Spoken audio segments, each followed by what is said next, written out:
Welcome to another edition of Tampa Bay Insiders, where we profile some of the movers and shakers in our town.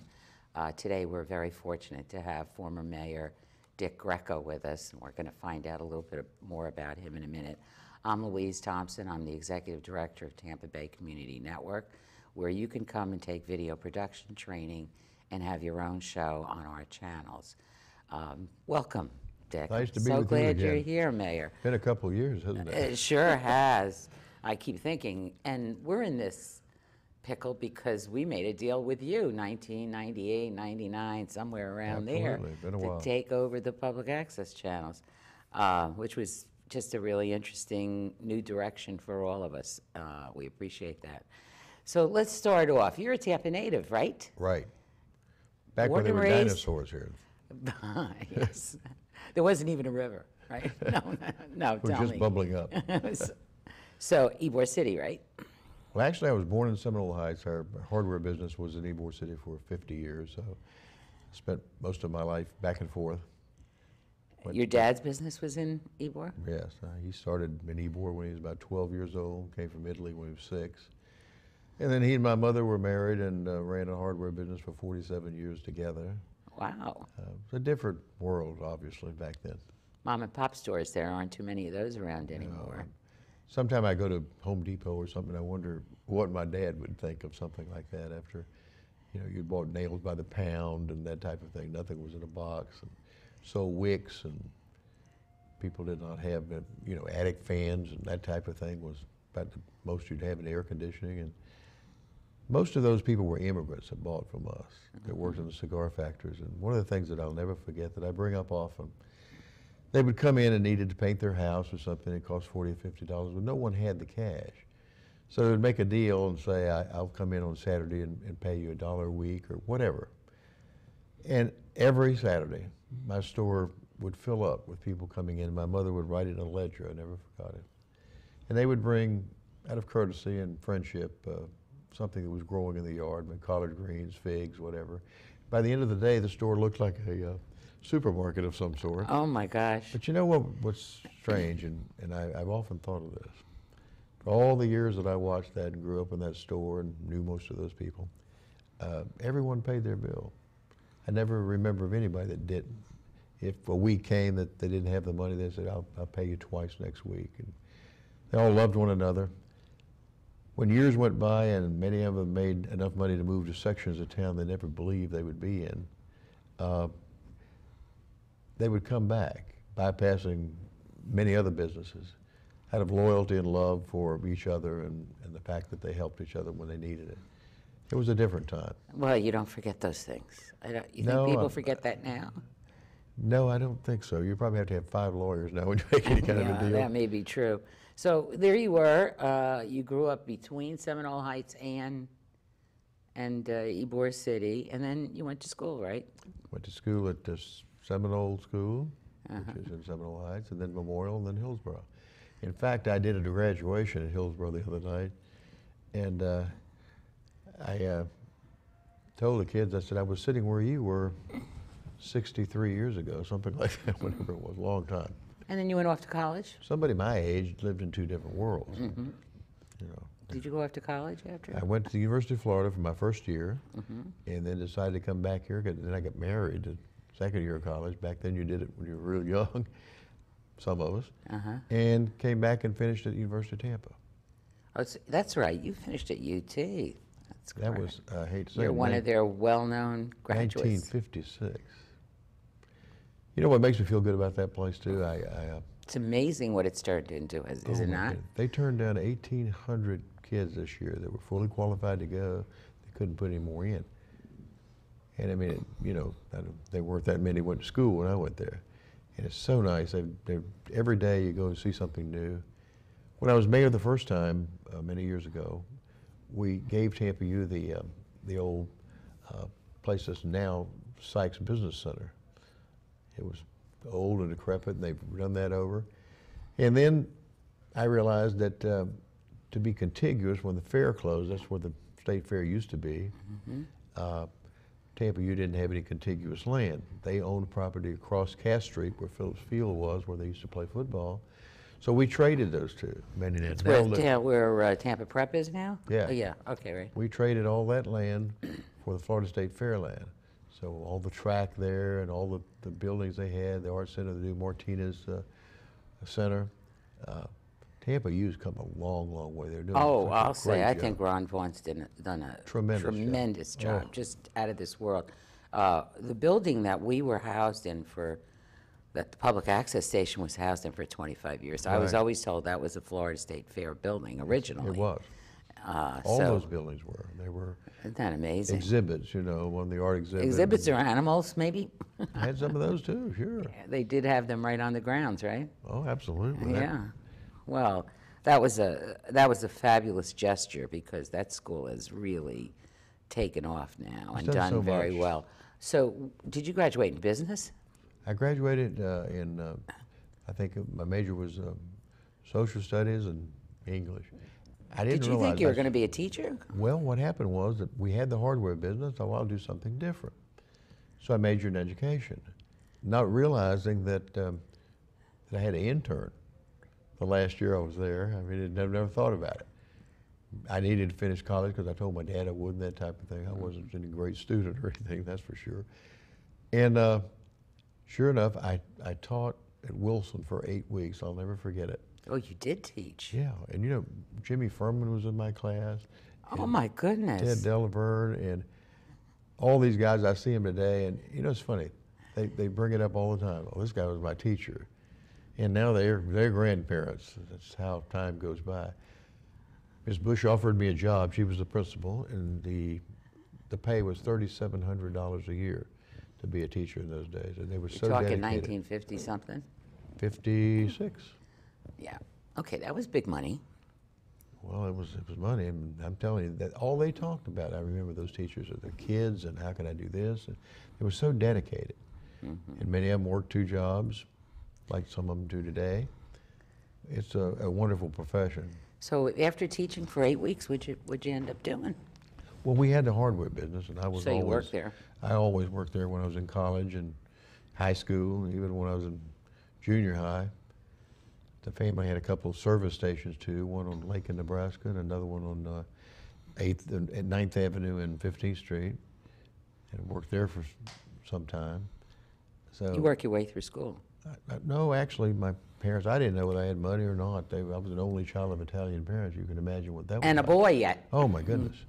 So my mother and dad were wonderful. When I was 14, I remember going to, my dad used to take me hunting.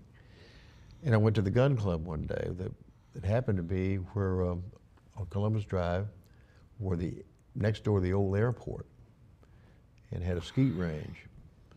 And someone Nick Gerasi Sr. was there, and he called my dad and he said, I can make your son a great shot if you let me. I've never seen a kid 14 shoot as well as he does. So they basically did that. They bought me the kind of guns that I needed, and in about 5 or 6 months, I was breaking 100 straight, that type of thing. Wow. So for 3 years or so, I traveled all around the country shooting skeet, made the All-American team, and I met a lot of people. But one of the things that taught me really was to win and lose, gracefully or otherwise. And I mean, I worked Was that at a it. team sport or just all individuals? All individual. They You had you teams? had 2-man teams, Uh-huh. 2 people shooting together, and sometimes a squad, which would be 5. Yes, they had that too. But I shot in Texas and South Carolina and Connecticut. So my mother would go with me. We'd drive most of those places. And I met so many interesting people in those days. I mean, the Air Force had great teams. The first time I was invited to shoot at MacDill Air Force Base, I was 16 years old. I'd won the national All-American team. And General Paul Tibbets invited me to come out and shoot with him and his wife. That's the gentleman that dropped the bomb on Hiroshima. Oh my goodness. That was many, many years ago, Wow. if you can imagine. And meeting people like that, and I got invited to go on hunting trips all over the country. And And you did that in between going to school? oh yeah, And so, okay, in the so summer I used to fish with a guy that was governor of the state of Nebraska. what prompted you to And you ran first for mayor, or did you run for something First for else? city council, You ran first for city council, and you won that race. 1963. 1963. I remember that year pretty well. I wasn't here, but I remember that year. And so you won that. Who was mayor at that time? Nick Nucio. Oh, Nuccio. I thought you were going to say what Stacy Scheibel did to me one time. I remember that time. She introduced me when she first came to Tampa, and to a bunch of women that I spoke to. And normally, you know, I said, "My, where were you when I was mayor the first time?" And everybody laughed. And when the thing was over, she closed the program. She said, "By the way, if you want to know where I was when you were mayor the first time, I wasn't born." And that was great. Oh, wow. And I thought that was all I one. never forgot. I thought That's it a was tough one. Okay, so you were on city council during a time when, what was happening in the city? Oh. And what made you run? That's an important thing. Actually, there's a Greco school, a middle school. That was my dad's cousin. And he was on the school board, and then his brother, Jimmy, was on the school board. My uncle was on the utility board. That was an elected office back then. And in those days, when you ran for office, people would go door to door. They'd go to business places. They'd go to people they knew. And my hardware store was always a place where every politician came to visit my father and so forth. I saw that from the time I was a little boy. I remember Spencer Holland, back then, who was governor, came, and my dad took him to the warehouse and sat down on a nail keg, and they talked about politics and his running. My dad said, "I'll support you." And he did, and then the governor came back when he got elected and said, "I want to sit on that nail keg again." It was a lucky keg. Well, that story got out. And pretty soon, George Smathers sat on it. Everybody that ever ran Came to sit on this nail keg. Oh my goodness, the lucky nail. Every mayor did just about. The ones that my dad liked, and most of the people won. My son, when he ran for judgeship, you know what happened this last time I ran for mayor? I had moved from one house to another, and somehow we lost the nail keg. We didn't have it to sit on. Oh, that was the whole reason. Now I understand why. Seriously, and a lot of people brought that up because it was something that they even drew a mural about it in Ybor City not too long ago. But my father was always, he was on the welfare board for the state, and he was on the board of adjustment for the city. Never missed a meeting in like 20-some years. Those people took politics very seriously. They took their community seriously, Absolutely. obviously, and trying to fix it. Everybody tried to give something back in their own way, whatever that was. Most everyone belonged to some civic association. My father did. So it was almost like a birthright. You were going to run, and you were going to be in something politics. that everybody did whatever they could do to give back and to help. And city council race, I lived on Davis Island at the time, came up, and the gentleman that was there was, iffy whether he could win or not. And pretty soon people started talking to me about running for office. And I remember asking my dad, long before this happened, "Why didn't you ever run for office?" He was on all those boards. Because he knew everybody, and he was on those boards. You know what he told me? What? He said, "I don't have the education I should have to run for office." He said, "Maybe you should consider that one day." I never forgot that. Because, see, when I graduated from college, it meant so much more to him and to my grandfather and people like that than it did to me. Imagine coming from another country, starting to work when you're 10, 12 years old. Maybe It was a big deal. My mother went to 4th grade in Italy. What about, I think that was the number, 4th grade, or if you had a lot of money. My dad went to the 3rd or 4th. Yeah, you went past that. Otherwise, you worked the family farm. Well, it made a difference in the way those people were, and I never forgot that. When I ran for mayor, my grandfather. Did you just do one term in city council and then run for One mayor? term. Right, okay. I was 29. I got elected to city council. I ran for mayor when I was 33, which was unheard of in those days. That's pretty young. Well, when I got in that race, I'll never forget this either, talking about how things were so different. My grandfather, who was in his mid-80s, and my grandmother lived with my mother and dad at the time. My dad called me and said, "Your grandfather wants to see you and wants to talk to you." And that hadn't happened. So I went to see him, and he said, "How much did it cost to run for mayor?" I said, "What do you mean?" he met the qualifying fee. And I think it was like $1,800 or whatever it was at the time. And he said, well, we want to give that to you. And I said, well, thanks, and I gave him a hug, and I left. I wanted to take money from them. My dad called me a few days later. He said, you may not understand. It means a lot to them. He said, they don't have anything to worry about. They're living with us. They're retired. They were both cigar makers. Take the money, and please, he said, you'll understand as you get older. Anyway, I went back, and he had the check. He said to me, if you win, I want to be there. Please don't forget. I said, no, don't worry, you'll be there. The night I got elected, I sent somebody to pick him up, and everybody in the world was there, those that help you, those that don't, you know how that is. Then you win. He walked up to my minister, and in broken English said, I don't care if I die now. I've seen everything I want to see. And I thought, oh, wow. Good grief. The older I got, the more I realized what it must have meant to him. I found out later that was 1/4 of everything they'd ever earned in their life that they had in the bank.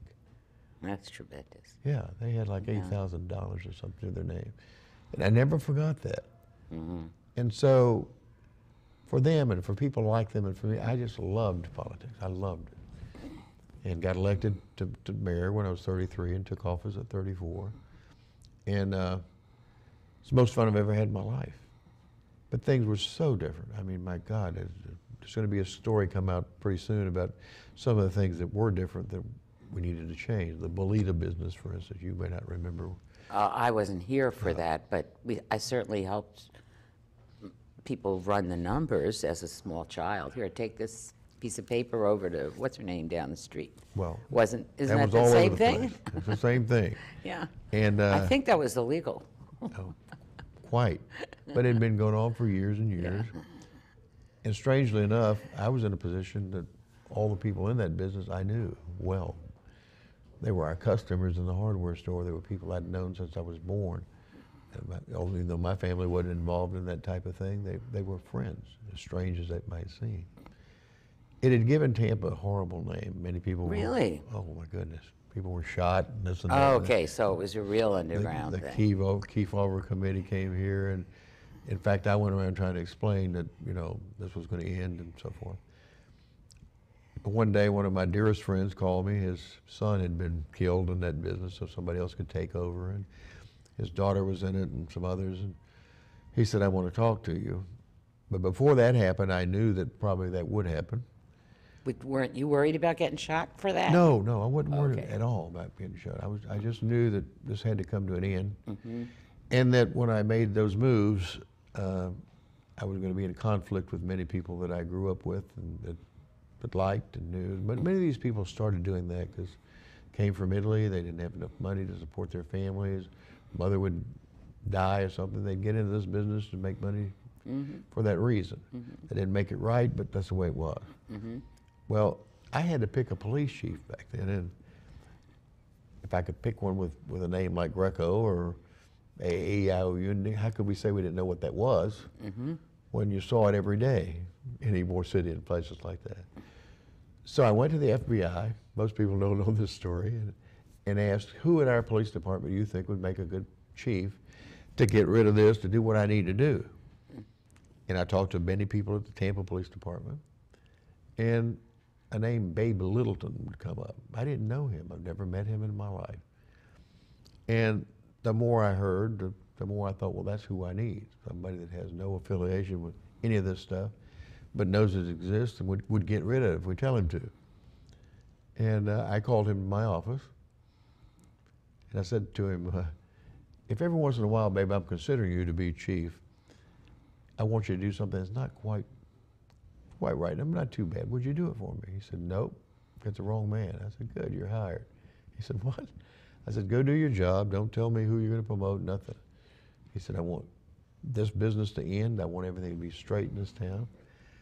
He came back a few weeks later and said, thank you. He made some promotions. I never talked to him. Told him I didn't want to. And he said, I thought you were not for real. He said, I want to thank you. He gave me a hug. And that business, after I had a summit meeting with all of them one night in Ybor City at someone's house, Everybody that I'd ever known since I was a kid were all there, and the older ones could not understand why I was being so forceful about this. And I said, look, I'm my father's son. I said, are your kids going to go into this? Oh, no, my son's at the University of Florida one time. I said, well, if this keeps on, none of them are ever going to be looked at as anything. No Latin name is going to. And I said, you may not understand. I said, I have nothing against you as people. Well, I think most of the young ones understood. Many of them are still around today, and their families are, and their friends. The old man that picked me up at my house, who came in my mother and dad's store all of my life, 2 or 3 times a week, took me home, said goodbye, and it was goodbye. Never spoke to me again, ever. Never came back in our store. Those things were hard to do, but were necessary. Oh, so that's one of the controversies you had to deal with at the time. Things were so There different. must have been more, too. And it wasn't that some of the politicians So before me you were... actually did something to build the integrity, but I also understood the numbers in the police force. You built those up, too, while you were mayor, right? Oh, yeah, both times. Big time. Yeah. We put an emphasis on it. When I was mayor the first time, a cop made $5,000 a year and had to buy his own gun, or her gun. I said his, because in those days, It was mainly we men. had never had a woman on the street. And I was there when we did that for the first time, and I thought, oh my goodness, some of the stuff I'd seen. And I was so worried that, you know, I've seen 6-foot cop go out and say, you're under arrest, and get in a fight with somebody and have to get 2 or 3 people to help. And I thought, what is a young lady going to do? Yeah. And I'll never forget the first time I saw that. I happened to be on the scene, and this young police officer, for the first time we had ladies on the street, said, sir, you're under arrest. The guy said, yes, ma'am. And put his hands out for him. They had more respect or something. And then I've seen them get That's rough. probably because they knew that was kind of like their mother. That's You exactly know, right. my mother tells me I got to stop this, I better exactly do it. right. It made a You know, big they had difference. something else. What do you think were your favorite things or biggest contributions for the 3 times that you were mayor, 3 terms you were mayor? There's more 4. 4 terms. Okay, during 3. Every time it was something different. The convention The center's first a time big all deal. these things had to be taken care of. But everybody that you put head of a department in those days were somebody, your friend, or they didn't have to know anything about parks or sanitation. We changed all of that. I mean, I hired a number of people that I had never met, didn't know. And the base commander at MacDill took over the convention center. I hired a purchasing agent from one of the breweries that I had never met. Put things on a business-like basis. Promoted a guy up in the sanitation department that had never been done. It was always somebody's friend or they helped you politically. And I'm not saying, you know, for those days, that's the way it was. And it wasn't that they're corrupt or anything, that's just the way things worked. And so we changed all those things, which made a big difference. I didn't realize when I was there before that no one had uniforms in the city unless you were a police or fireman. The sanitation workers wore whatever they came to work in. They didn't have steel-toed shoes. A lot of things that needed to be changed. And we changed all that. We got uniforms for the various departments, start paying better, start making the requirements better. Started an on-the-job training program for minorities. I hired the first black fireman in the state of Florida. Wow. The first black assistant city attorney in the southeastern United States. The first black in the mayor's office, ever.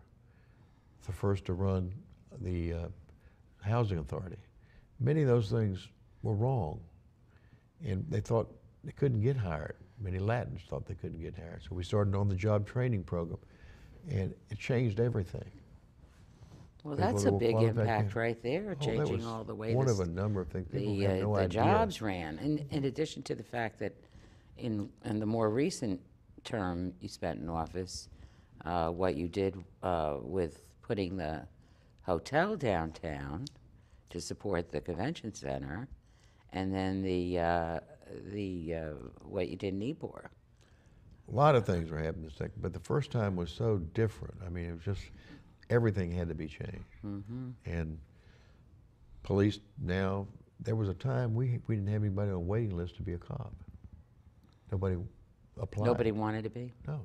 Made Or they $5,000 didn't a think year. they'd get in, or? Now you can hardly get in it. You have to have a college degree and on and on and on. And So the same with requirements firearm. went up, yep. Absolutely. What do you think the city, our viewers who live in Tampa, what should we be looking at now as important next to-do list for the city of Tampa? Well, I think it's all being done. And let me say this, a lot of times when you're in office, if it's a good time when things are going well and so forth, it makes it a lot easier naturally. Oh, Pam, for instance, took over more, the bottom fell out all of a sudden. There's nothing you could do. Right. We were building like crazy, and it was like somebody flipped a switch.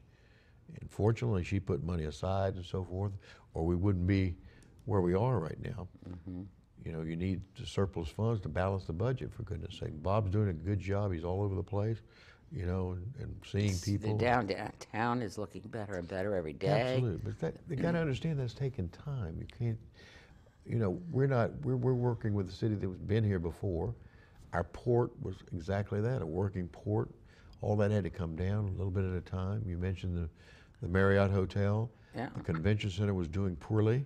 Mm-hmm. We had to have a hotel. Yep. We made a deal to get them. We were 19th on their list in the United States. And a beautiful place it is. And they It's came down and said, what do you gorgeous. need? They needed some taxes remitted. So we made their lobby an art gallery. But look at all the other things they pay, you know, utility taxes, et cetera. Yeah. That made Channelside happen. That made a lot of things happen, made the hotel come in. And it's coming along better and better every time you look. Where do you think we need to go next? Well, I That's think my- it's going now. You're seeing things starting to be built again all over town.